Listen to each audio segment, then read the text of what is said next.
हाय दोस्तों, मैं Virat sir knowledge motivation blogs में आपका स्वागत है।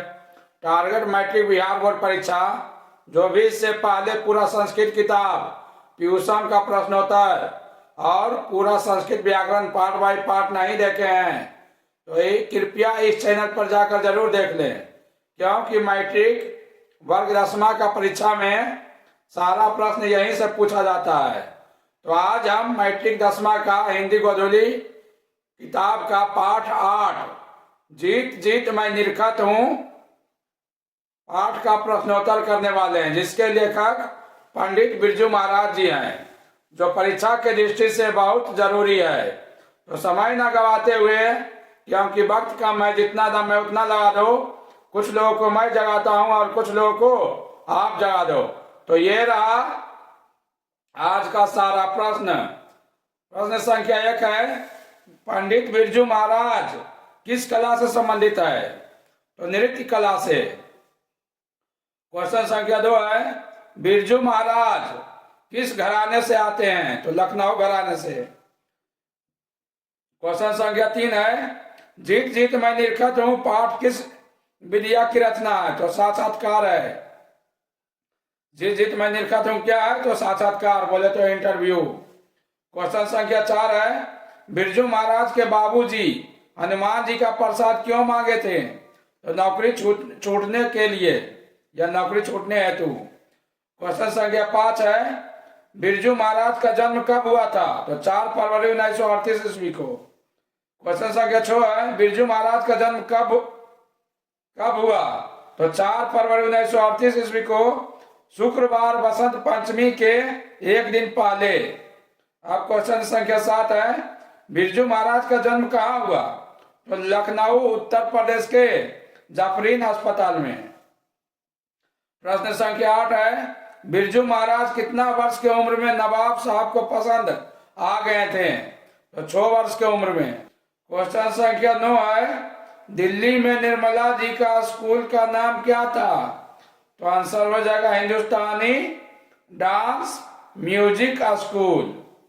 क्वेश्चन संख्या 10 है, बाबूजी की मृत्यु के समय बिरजू महाराज जी की उम्र कितनी थी? तो 9.5 वर्ष। क्वेश्चन संख्या 11 है, बाबूजी के साथ बिरजू महाराज का आखिरी प्रोग्राम कहाँ हुआ था? तो मैनपुरी में। प्रश्न संख्या 12 है, आखिरी प्रोग्राम के समय बिरजू महाराज जी के बाबूजी कितने साल के थे? तो 54 वर्ष के। क्वेश्चन संख्या 13 है, बिरजू महाराज किसके पर्ययवाची बन गए थे? तो कथक के। बिरजू महाराज किसके पर्ययवाची बन गए थे? तो कथक। कथक एक नृत्य है, कला है। क्वेश्चन संख्या 14 है, प्रश्न संख्या 14 है, बिरजू महाराज को तालीम किनसे मिली थी? तो पिता से, तालीम यानी सीख। क्वेश्चन संख्या 15 है, नटराज पत्रिका का संपादक कौन है? तो रश्मि वाजपेयी जी। क्वेश्चन संख्या 16 है, बिरजू महाराज को गंडा किसने बांधा था? तो बाबूजी या पिताजी। क्वेश्चन संख्या 17 है, बिरजू महाराज ने गंडा बांधने पर गुरु समान बाबूजी को गुरु दक्षिणा के रूप में कितनी राशि अर्पित की? तो 500 रुपया। प्रश्न संख्या 18 है, बिरजू महाराज की शिष्य कौन थी? तो रश्मि वाजपेयी। प्रश्न संख्या 19 है, बिरजू महाराज अपना जज किसको मानता था? तो अपनी अम्मा को। क्वेश्चन संख्या 20 है, बिरजू महाराज को संगीत नाटक अकादमी अवार्ड किस उम्र में मिला था या कितना वर्ष की अवस्था में मिला था? तो 27 वर्ष की उम्र में। क्वेश्चन संख्या 21 है, बिरजू महाराज के शागिर्द यानी प्रिय शिष्य का नाम क्या था? तो शाश्वती। क्वेश्चन संख्या 22 है, गंडा बांधना का अर्थ क्या होता है? तो दीक्षित करना। क्वेश्चन संख्या 23 है, रश्मि वाजपेयी किस कला से संबंधित है? तो नृत्यांगना कला से। क्वेश्चन संख्या 24 है, शंभू महाराज बिरजू महाराज का कौन थे? तो चाचा जी थे। क्वेश्चन संख्या 25 है, पंडित बिरजू महाराज क्या हैं या क्या थे? तो नर्तक थे। पंडित बिरजू महाराज एक नर्तक थे। प्रश्न संख्या 26 है, किस पत्रिका का संबंध रंग कर्म से है? तो नट रंग पत्रिका। क्वेश्चन संख्या 27 है, बिरजू महाराज का साक्षात्कार यानी इंटरव्यू किसने लिया? तो रश्मि वाजपेयी ने। क्वेश्चन संख्या 28 है, सीताराम बांग्ला को डांस कौन सिखाते थे? तो बिरजू महाराज जी। क्वेश्चन संख्या 29 है, बिरजू महाराज के शिष्य कौन थे क्रमशः? तो शाश्वती, दुर्गा, सरस्वती, रश्मि वाजपेयी और रमा। प्रश्न संख्या 30 है, पंडित बिरजू महाराज के गुरुआइन कौन थी? तो अम्मा यानी माँ, उनकी माँ ही उनके जो गुरुआइन थी। प्रश्न संख्या 31 है, बिरजू महाराज को संगीत नाटक अकादमी पुरस्कार कब प्राप्त हुआ? तो 1965 ईस्वी में। क्वेश्चन संख्या 32 है, बिरजू महाराज की प्रारंभिक नृत्य शिक्षा किनसे प्राप्त हुआ? तो कपिल जी से। क्वेश्चन संख्या 33 है, बिरजू महाराज किस उम्र में नृत्य कला में परंपरागत हो गए? तो 8 वर्ष की उम्र में। क्वेश्चन संख्या 33 है, बिरजू महाराज किस उम्र में नृत्य कला में पारंगत हो गए? तो 8 वर्ष की उम्र में। क्वेश्चन संख्या 34 है, बिरजू महाराज के पिता किस कला से संबंधित थे? तो नृत्य यानी नर्तक कला से।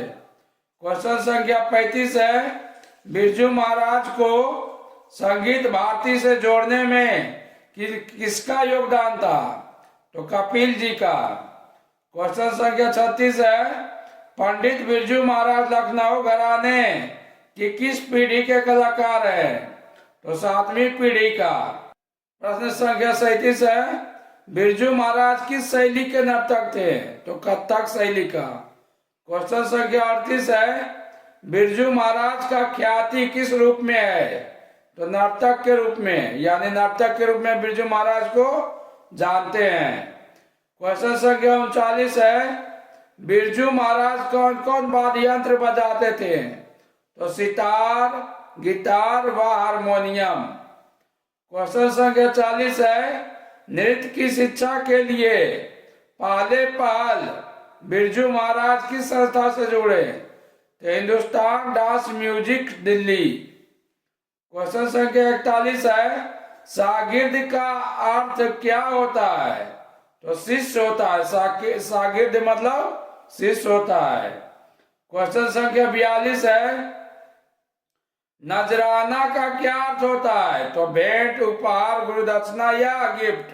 प्रश्न संख्या 43 है, बिरजू महाराज खुद को किसका शागिर्द यानी शिष्य मानते थे? तो पिताजी का। प्रश्न संख्या 44 है, हलकारे का क्या अर्थ होता है? तो संदेश वाहक। क्वेश्चन संख्या 45 है, जीत जीत मैं निरखत हूँ पाठ के केंद्र में कौन है? तो बिरजू महाराज। क्वेश्चन संख्या 46 है, लखनऊ घराने के वंशज और 7वीं पीढ़ी के कलाकार कौन थे? तो बिरजू महाराज जी। क्वेश्चन संख्या 47 है, बिरजू महाराज की शादी कितने वर्ष की अवस्था में हुई थी? तो 18 वर्ष की अवस्था में। क्वेश्चन संख्या 48 है, किनके साथ नाचते हुए बिरजू महाराज को पहली बार प्रथम पुरस्कार मिला था? तो बाबूजी और चाचा शंभू जी के साथ नाचते हुए बिरजू महाराज को पहली बार प्रथम पुरस्कार मिला था। क्वेश्चन संख्या 49 है, बिरजू महाराज को लखनऊ से संगीत भारती कौन लाई? तो कपिल जी, कपिला जी या कपिल जी। क्वेश्चन संख्या 50 है, बिरजू महाराज की सुयोग्य शिष्या मशहूर नृत्यांगना और रंग कर्म नटरंग की संपादक कौन है? तो रश्मि वाजपेयी। क्वेश्चन संख्या 51 है, जीत जीत मैं निरखत हूँ पाठ के लेखक कौन है? तो पंडित बिरजू महाराज जी। क्वेश्चन संख्या 52 है, गंडा बांधना का अर्थ क्या होता है? तो दीक्षित करना या शिष्य स्वीकार करना। आगे एक मोटिवेशन है इस तरह बच्चों, दोस्तों, रख सब्र वो मंजिल भी आएगा, प्यासे के पास चलकर समुंदर भी आएगा। यूं ना बैठ तुम निराश होकर, बस सब्र रखकर निरंतर मेहनत किए जा। रख सब्र वो मंजिल भी आएगा, प्यासे के पास चलकर समंदर भी आएगा। यूं ना बैठ तुम निराश होकर, बस सब्र रखकर निरंतर मेहनत किए जा। बाकी हमारा इच्छा सबको शिक्षा। तो वेल दोस्तों, मिलते हैं अगले वीडियो में अगले पार्ट के साथ। दोस्तों, जब तक परीक्षा खत्म ना हो जाए तब तक पढ़ाई करते रहो, क्योंकि ये दुनिया मेहनत नहीं रिजल्ट देखती है। एक बात और दोस्तों, रिवीजन हमेशा हर हाल में करते रहिए, चाहे टॉपिक इजी हो या हार्ड हो। रिवीजन और प्रैक्टिस कभी नहीं छोड़ना है। ये दो चीज ऐसा है जो कहा गया है, जैसा रिवीजन होता है वैसा डिवीजन आता है। ओके बाय दोस्तों।